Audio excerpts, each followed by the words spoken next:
One of the number one reasons why women struggle with dating and relationships today is that they choose men who are not ready for anything real. Ladies, there are lots of great relationship-ready men out here. However, you need to learn how to choose them. I wrote this book to teach you how to do just that. Get your copy of Choose Well, a simple formula to determine the best man for you on Amazon today. Morning. Ooh, it is bright out here. That's why I got my shades on. All right, so I don't have very long because I'm headed into the office. I'm leaving Starbucks now because I had to grab something to eat. But I've been meaning to talk about this for a while, and I wanted to make sure it was confirmed. And it has been confirmed. And know this, that when I'm doing talks like this about celebrities, people that I don't personally know, I need to hear it come out of their mouth. That's how I know that it's confirmed. I don't listen to the outlets, the media outlets, and other people saying it until that person says it. That's when I know, okay, it is the truth. So just like this recent news we got from Cardi B out of her mouth that, yes, I am pregnant by my boyfriend, Stephon Diggs. That's how we knew, okay, it has been confirmed. It was speculation prior to that, but now it has been confirmed. And I made a whole nother video about that. It's on my members only. So head over to YouTube and check out my members only. But I have been wanting to make a video about this. So Mowry versus Eva Marcille. A very probably dumb woman and a very smart woman. All right. And knowing the difference. Now, I'd love to make this video for the ladies. I really, really would. I'd love to make this video and say it's for the ladies. But the truth is, ladies, you all won't listen. You all won't listen. Your ego will not allow you to humble yourself enough to actually listen. So there's probably going to be a lot of men watching this video saying, yeah, but they won't listen. It's too late. Oh, well, they're not going to do that. They're not going to listen. But if you were a smart woman, if you were an emotionally mature woman, if you wanted to have a truly healthy relationship, you would listen. You would listen and apply what I'm about to tell you. So we all know Tia Mowry. She is one of the set of twins, the Mowry twins, and their child actresses, and had a long career in acting in Hollywood.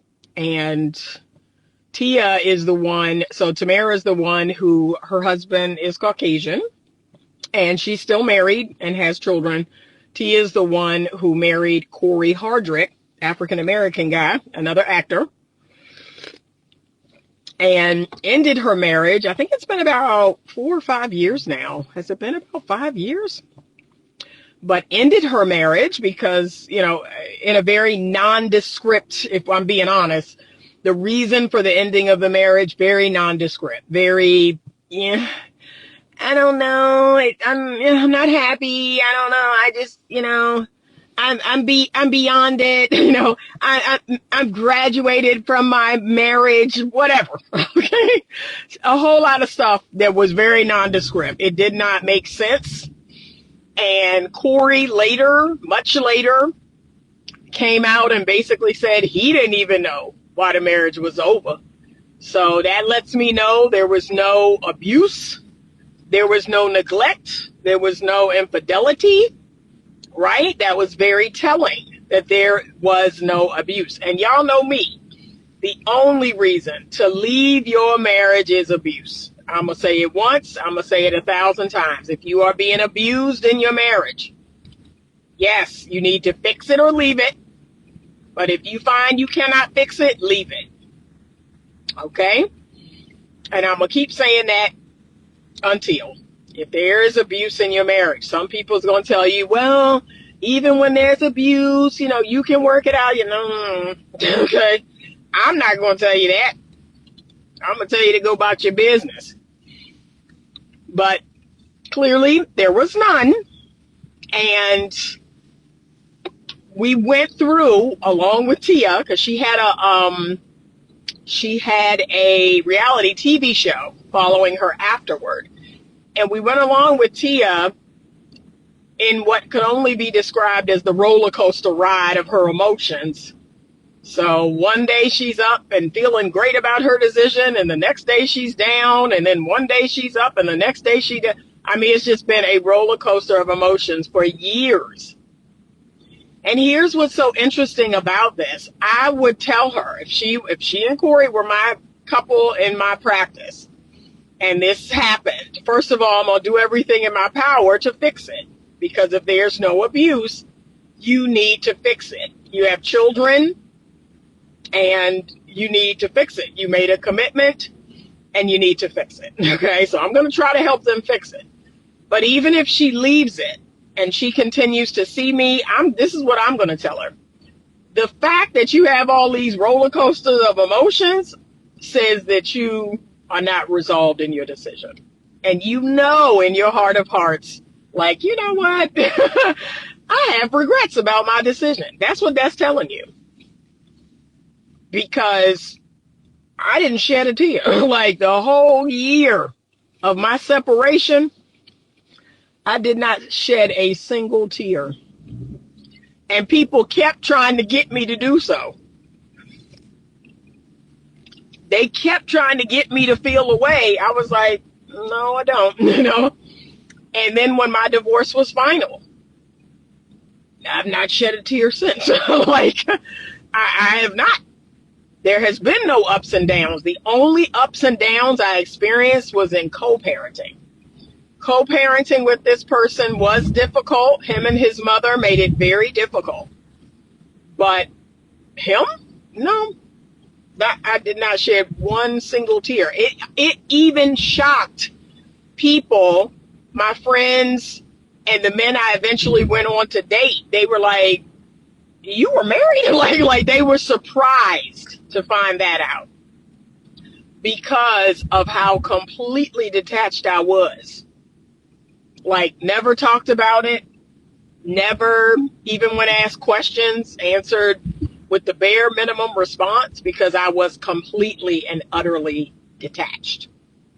I knew I made the right decision. I've not regretted my decision to this day. I did everything in my power to try and save that marriage. Everything.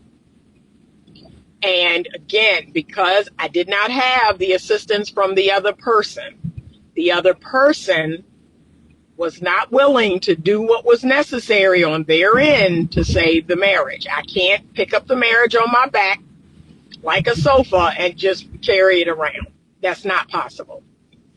So yes, when I pulled that trigger, when I made that decision, I had not a tear drop from my eye. As a matter of fact, there was something that happened that year of separation that pushed me even deeper into my decision.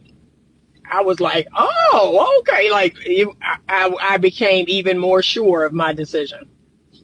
So no, not something I think about, not something I talk about unless I'm speaking in a video like this where I'm teaching about a situation. Okay.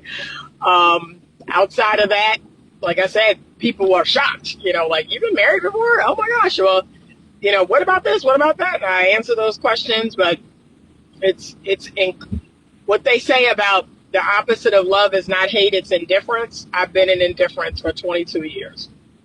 That is very true. It's indifference, just having no feeling about nothing. So Tia clearly had regrets. Everyone can see it, that there are regrets to her decision. Like, you may not have been, this might not have been a smart idea. Everyone could see it. Her friends, on a reality show, and she got into a lot of conflict with her sister. And that really made people go, oh, wow, like her and her sister are at odds. But it became clear, this was not a good decision. You probably should have stayed with this person. Like I said, she'll have these coping days where she'll make videos and she'll talk about how great it is to wake up single and all this other foolishness. You know, she'll have these coping days, you know, where she'll make these funny videos or just talk about, oh, you know, this is what life is like as a single mother, blah, blah, blah. But deep in the recesses of her soul, she knows she's made a mistake. And instead of, now this is the comparison I'm going to make. So instead of doing the humble thing, going on an apology tour, like instead of doing that ego work, because that's what it's going to require. Can we be honest? It's going to require an apology tour. It's going to require some ego work. It's going to require some making of videos that are just as loud as the videos you made saying what a great idea this whole thing was. Like, you're going to have to make some videos that say, I made a complete mistake. I don't know what I was thinking. I bumped my head. Like, you're going to have to make some of them videos. But no. She don't want to do that. Whereas Eva Marcille, let's talk about her. Her and her husband. And we don't, and if I'm being honest, we don't know the full reason why that marriage, you know, separated and divorced. We really don't know. But something tells me that, again, it wasn't related to abuse. Something in my spirit says it wasn't related to abuse. It was something that happened that triggered a strong emotion in her. Something happened. And it did trigger strong emotions. And in that impulsive time, she was like, I'm done. I'm out. I'm done with him. I'm over it. You know, like, it just triggered something. So something happened that I think triggered her emotionally, and she reacted impulsively. But when it all calmed down, like when the dust settled, she came to her senses, and I think her husband, he did what he needed to do, because he was very vocal about, I am going to get my wife back. I'm going to do whatever it takes to get my wife back. So there was something that happened between them. I don't think it was abuse, but something happened, and it triggered a strong emotional response. And that response was, I want out of this. I want a divorce. But we know that he was like, I'm going to do whatever it takes. I'm going to get my wife back. We didn't hear a lot from her, but we did see her suffering. We saw her lose a lot of weight. She lost a lot of weight. Like, man, that's why I tell y'all that's been through multiple divorces, I don't know what y'all on. I don't know what time y'all are on, because I went through one, and that, I can't do it again. Like, I cannot do it again. I have PTSD from my divorce. So the fact that y'all out here marrying multiple times and divorcing multiple times, y'all have my hats off to you, because I can't do it. I can't do it. I'm not built for that type of life. And clearly Eva wasn't either, because you could see it all over her. That how hurt, how distraught she was. She lost a bunch of weight. You could just see her pain. And so her husband, I don't know what he did, because they haven't really talked about it, and she hasn't really talked about it, but they're back together. They are back together. They are together. Now, are they legally remarried? That's what I've been trying to research. Are they legally remarried? And is that something they're going to make public? But they are back together. And Eva has talked about it. It's come out of her mouth. So clearly, she has figured out what a lot of y'all women need to figure out, that, you know what? You know what? It ain't nothing out here. It ain't nothing out here. It ain't nothing out here. And unless you're going through something abusive, you need to make it work. And I don't mean that in the sense of, because I don't believe in making it work. I mean in the sense of, you need to do the work. Do what's necessary, right? Come to some conclusions that It isn't going to be a bowl of cherries and a bunch of sunshine and roses. Like, things are going to happen. This is a hard conversation, y'all. Things are going to happen in a marriage. You're going to get your feelings hurt. You're going to feel a way. Things are going to happen. And you gotta move through that. You gotta be mature enough to move through it and not see it as something that just is going to blow the marriage up. It's going to be some hurts. It's going to be some pains. It's going to be some offenses. That is a part of your marriage journey. But to blow your entire marriage and your family up over it, like, no, don't do that. That's a mistake. But it's going to be some hurts. Like, I'm not going to lie to y'all. It's some things that happened in my marriage that, early on that I was like, okay, this sucks, but I was not going to blow my marriage up over it. It was not what ended my marriage, right? So that's totally different. And I keep telling people, unless you live through abuse, you will know the difference.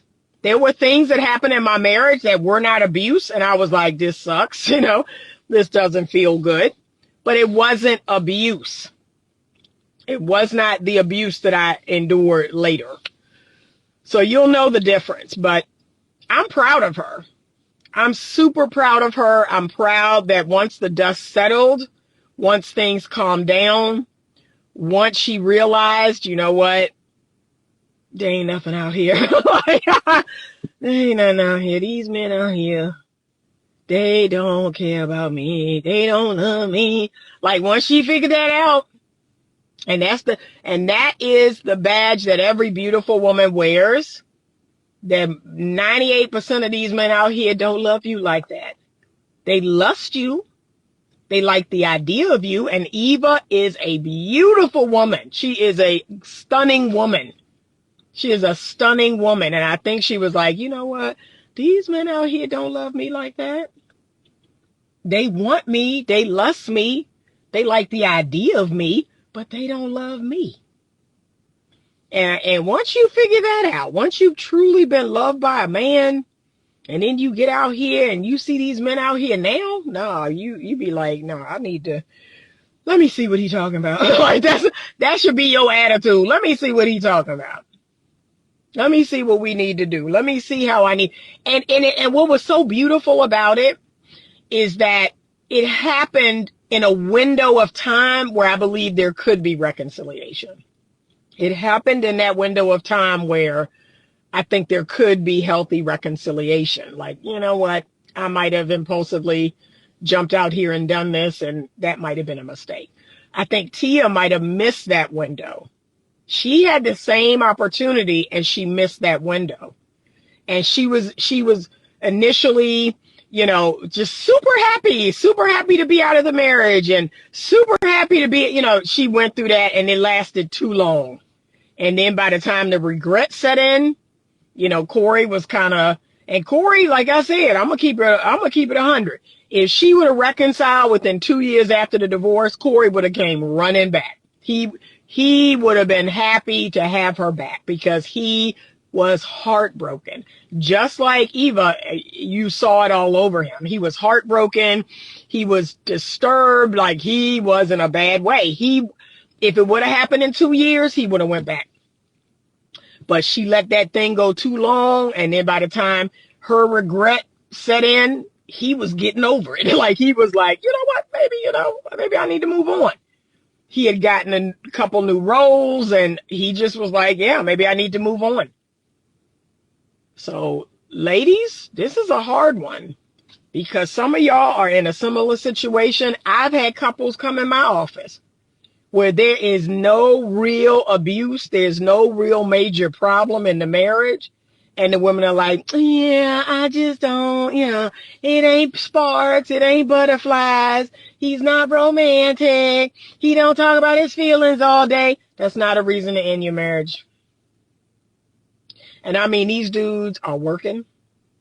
They are paying bills. They are, good fathers to the children. They're doing stuff at home. Like, I just be like, this is a mistake. This is a mistake. This is a mistake. I see it clear as day. This is a mistake. but they do it. And if I happen to be around to witness the blowback, I just sit there looking and they like, I know what you're thinking. Like, yeah, you know what I'm thinking. That's why I ain't going to say it. This is a mistake. And especially now when these people out here today, they don't know love. These people out here don't know what true love is. They don't have a clue what it is to truly love another person. And you're going to leave love. You're going to leave stability and safety and security for this foolishness? You half past crazy. Like, you are half past crazy as a woman.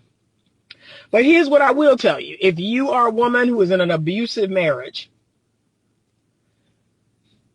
it ain't even about another man. It's about the peace of mind. It's about the stillness. It's about the self-love and the confidence. And it's not even about another man. So that's the number one reason why you got to go about your business, is you are going to find you again. You are going to find you. You're going to find God. You're going to find the love of self. You're going to find your self-esteem and your confidence again. So it's not about another man. And I tell men the same thing, that if your marriage has turned into an abusive, toxic situation, it's not about another woman.